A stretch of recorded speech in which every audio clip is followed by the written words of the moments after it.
अंचलाधिकारियों ने सोचा कि वो धरना करके विजय सिन्हा को बैकफुट पे लेके चले आएंगे, सरकार को बैक करने पे मजबूर कर देंगे, लेकिन हुआ इसके उलट। दरअसल उन्होंने गलती से अपने ही पैरों पे कुल्हाड़ी मार ली। मतलब विजय सिन्हा बैक हो जाएंगे, शायद उन्होंने ये गलत सोच लिया। वो धरना पे बैठे, विजय सिन्हा ने ऐलान कर दिया कि सुनिए, अगर आपको धरना ही करना है तो अपने ऑफिस का चाबी, सरकारी डोंगल और इसके अलावा जो आपका सरकारी गाड़ी है, इसको तुरंत जो है वो आप इसको रिलीज कीजिए, इसको जो है वो छोड़ दीजिए। उसके बाद जितना दिन तक धरना करना है आप धरना कीजिए, काम नहीं रुकने देंगे। काम तो होता रहेगा, बाकी जब तक आप धरना कीजिएगा तब तक आपको कोई सैलरी नहीं मिलेगी। इस बात को भी गांठ बांध लीजिए। मतलब एक तरफ सीईओ जो परेशान थे, जिस तरीके से लगातार विजय सिन्हा एक्शन में थे, उसे देखने के बाद वो लोग कांप रहे थे कि साहब देखिए हम किस तरीके से फंसे हुए हैं, क्या करें। उन लोगों को आराम से जो है वो बैठ के ऑफिस में काम करना पसंद आ गया था,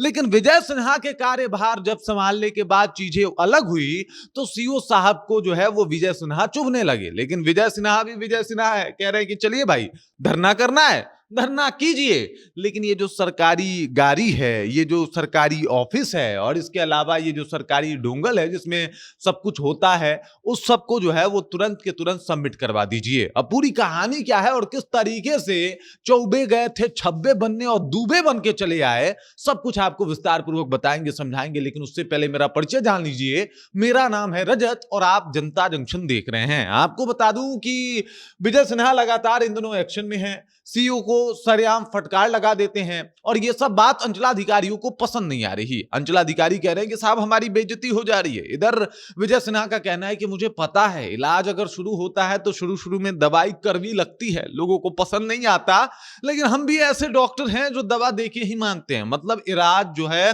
वो एकदम आराम से होगा और बीमारी जड़ से खत्म होगी, तब तक इलाज जारी रहेगा, ये कहना है विजय सिन्हा का। उन्होंने कहा कि चलिए भाई आपको धरना देना है, अगर आपको लग रहा है कि आपके साथ कुछ गलत हो रहा है तो चलिए भाई आप धरना दे सकते हैं, आपका ये अधिकार है, लेकिन इसके वजह से काम बाधित नहीं होगा। मतलब आप धरना दीजिए, आपको कोई दिक्कत नहीं है, आप धरना आराम से दे सकते हैं, लेकिन काम होता रहेगा।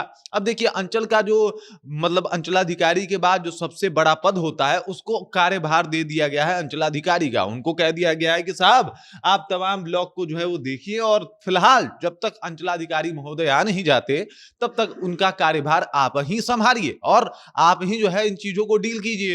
इस ऐलान के बाद, इस तरीके की बातों के बाद तमाम अंचलाधिकारियों को लगा कि हाय हम क्या करें अब, मतलब किस तरीके से फंस गए हम। मतलब ये लोग गए थे कि साहब हम जाएंगे धरना करेंगे, विजय सिन्हा डर जाएंगे, सरकार डर जाएगी, फिर हम वही करेंगे जो आज तक करते आए हैं। लेकिन इस बार विजय सिन्हा कुर्सी पे बैठे थे और बोले कि ना, वो जो होता आया है आज तक वो अब नहीं होगा, क्योंकि वो जो मंत्री रहे होंगे वो मैं नहीं हूं और अब मेरा जो मकसद है कि साहब ये जो भूमि सुधार, जमीन विवाद, तमाम तरीके का दाखिल खारिज, इसमें गड़बड़ी, इन सबको सुधारना है तो मैं वो सुधारूंगा चाहे कुछ भी हो जाए।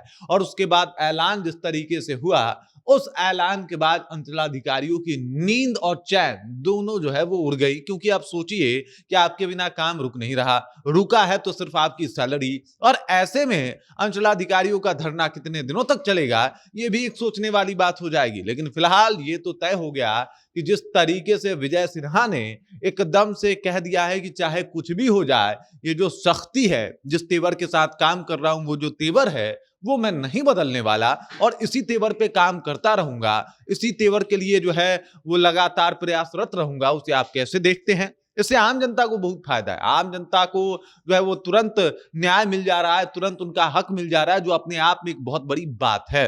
बाकी इस खबर, इस जानकारी को लेके और जिस एक्शन मोड में विजय सिन्हा अभी दिखाई दे रहे हैं, उस बात को लेके आप क्या सोचते हैं? आपके जहन में क्या कुछ चल रहा है?